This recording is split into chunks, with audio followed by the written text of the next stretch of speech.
दोस्तों अभी हाल ही में नासा द्वारा इस इमेज को रिलीज किया गया था और बताया गया था कि यह जेम्स वेब टेलीस्कोप द्वारा ली गई किसी भी एक्सोप्लैनेट की सबसे पहली तस्वीर है। वैसे एक्सोप्लैनेट वह प्लैनेट्स होते हैं जो हमारे सोलर सिस्टम के बाहर कहीं दूर किसी और स्टार का ऑर्बिट कर रहे होते हैं।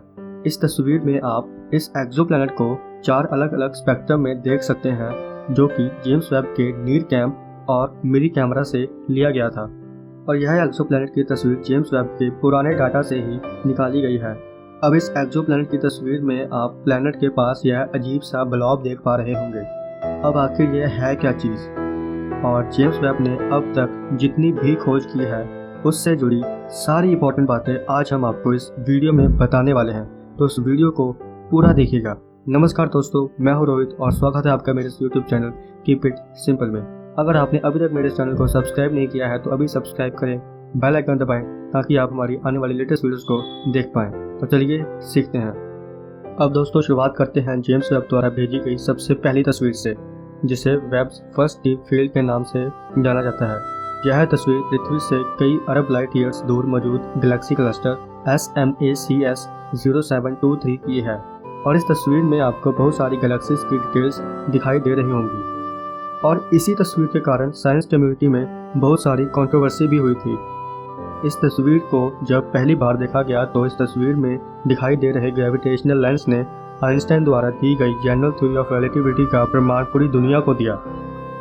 और इसके अलावा हम इस तस्वीर में उन गैलेक्सीज को भी देख सकते हैं जिसको हबल टेलीस्कोप और हमारे पिछले टेलीस्कोप कैप्चर नहीं कर पाए। और ऐसा इसलिए क्योंकि कॉस्मिक ऑब्जेक्ट्स जब भी लाइट रिलीज करते हैं तो वह अक्सर अल्ट्रावायलेट लाइट ही होती है, और यह लाइट ब्रह्मांड में जितनी दूर से आ रही होती है तो डिस्टेंस के कारण इनकी वेवलेंथ में रेड शिफ्ट नाम की प्रक्रिया होती है और यह यूवी लाइट रेड शिफ्ट के कारण इंफ्रारेड में बदल जाती है। और इसलिए जेम्स वेब अपने नीरकैम की मदद से इस रेड शिफ्ट को बड़ी प्रिसाइसली कैप्चर करता है।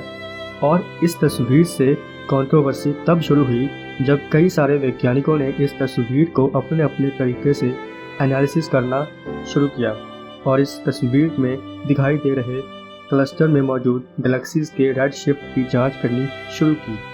और दोस्तों रेड शिफ्ट एक ऐसा फिनोमेना होता है जब किसी कॉस्मिक ऑब्जेक्ट से आ रही लाइट स्पेस में ट्रैवल करती है तो समय के साथ साथ उसकी वेवलेंथ बढ़ती रहती है और उसकी फ्रीक्वेंसी और फोटॉन्स की एनर्जी कम हो जाती है। अब विजिबल लाइट में हमें यह फिनोमेना वायलेट से रेड कलर की तरफ जाते दिखाई देता है और इसीलिए इसे रेड शिफ्ट कहा जाता है। और इसी रेड शिफ्ट से हम किसी भी गैलेक्सी की उम्र और डिस्टेंस को नाप सकते हैं, यानी जितना ज़्यादा रेड शिफ्ट किसी गैलेक्सी में होगा वह गैलेक्सी उतनी ही दूर और उतनी ही पुरानी होगी। और दोस्तों साइंस की मशहूर बिग बैंग थ्योरी के अकॉर्डिंग ज़्यादा से ज़्यादा 14 की रेड शिफ्ट वाली ही गैलेक्सीज इस ब्रह्मांड में होनी चाहिए थी, लेकिन रिसर्च पेपर के आधार पर रेड शिफ्ट को शो करने वाली इस इमेज में आप देख सकते हैं कि कैसे SMACS 0723 की इस इमेज में कुछ गैलेक्सीज ऐसी भी डिस्कवर हुई हैं जिसका रेड शिफ्ट 14 से भी ऊपर है, जो कि इस बात को कॉन्ट्राडिक्ट करता है कि हम ब्रह्मांड की उम्र को जो समझते थे ब्रह्मांड उसके भी पहले से मौजूद है। और दोस्तों इसी मिसअंडरस्टैंडिंग के कारण एक कंट्रोवर्सी भी हो गई थी जिसमें लोगों ने बिग बैंग थ्योरी को ही गलत साबित करने की बात की थी। और दोस्तों इसी तस्वीर के बाद ही रिलीज हुई यह तस्वीर जिसे स्टीफन क्विंटेट के नाम से जाना जाता है। और इस तस्वीर की खास बात है कि यह तस्वीर इंसानों द्वारा कैप्चर की गई यूनिवर्स की सबसे बड़ी तस्वीर है। जी हाँ दोस्तों, यूनिवर्स में मौजूद जब भी किसी बड़े ऑब्जेक्ट की तस्वीर को कैप्चर करना होता है तो उनके हिस्सों को छोटे छोटे पार्ट्स में कैप्चर करके और फिर बाद में एक साथ कंबाइन करके एक फाइनल तस्वीर बनाई जाती है। और दोस्तों ऐसे ही स्टीफन क्विंटेट की इस तस्वीर को भी हज़ारों अलग अलग तस्वीरों को कंबाइन करके इसकी एक इमेज को बनाया गया था। और दोस्तों इसके बाद एंट्री हुई इस खूबसूरत सी कार्टव्हील गैलेक्सी की। यह गैलेक्सी 500 मिलियन लाइट ईयर्स की दूरी पर है और आप इस तस्वीर के साइड पर 2 गैलेक्सीज के हो रहे टकराव को भी देख सकते हैं। और यह नेक्स्ट इमेज जेम्स वेब द्वारा अगस्त में रिलीज की गई थी। इस तस्वीर में हमें जुपिटर की इंफ्रारेड रेज देखने को मिली थी। और दोस्तों इसके पहले भी हमें जुपिटर की काफ़ी इमेजेस जूनो स्पेसक्राफ्ट द्वारा देखने को मिली थी, लेकिन पहली बार हमें जुपिटर की इतनी शानदार इमेज देखने को मिली है जो कि ऑफ कोर्स जेम्स वेब द्वारा ही ली गई थी। और इस तस्वीर में हमें पहली बार जुपिटर की रिंग्स देखने को मिली और वैज्ञानिक जुपिटर की इस रिंग्स को लेकर इस बात से क्यूरियस हैं कि यह रिंग्स सिर्फ मैग्नेटिज्म के कारण ही ग्लो कर रही है या फिर जुपिटर हजारों सालों से ही इस पतली सी रिंग के साथ हमारे सोलर सिस्टम में मौजूद है और हमने कभी इसे नोटिस ही नहीं किया। और इसके बारे में जब भी कोई क्लियर आंसर मिलेगा तो हम आपको अपने इस चैनल के माध्यम से बता देंगे, लेकिन उसके लिए आपको इस चैनल को सब्सक्राइब करना पड़ेगा। अब दोस्तों बारी है हमारी आज की इस आखिरी तस्वीर HIP 65426b की, और यह जेम्स वेब द्वारा ली गई किसी भी एक्सोप्लैनेट की सबसे पहली तस्वीर है। और यह तस्वीर वैज्ञानिकों द्वारा हाल ही में रिलीज़ की गई है और इसीलिए वैज्ञानिकों ने अभी इसके बारे में ज़्यादा डिटेल्स नहीं शेयर की है। लेकिन सिर्फ एक ही एक्सोप्लैनेट की अलग अलग कैमराज और सेंसर्स से अलग अलग वेवलेंथ पर ली गई इस चारों तस्वीरों ने वैज्ञानिकों को जेम्स वेब की असली काबिलियत का प्रमाण दिया है।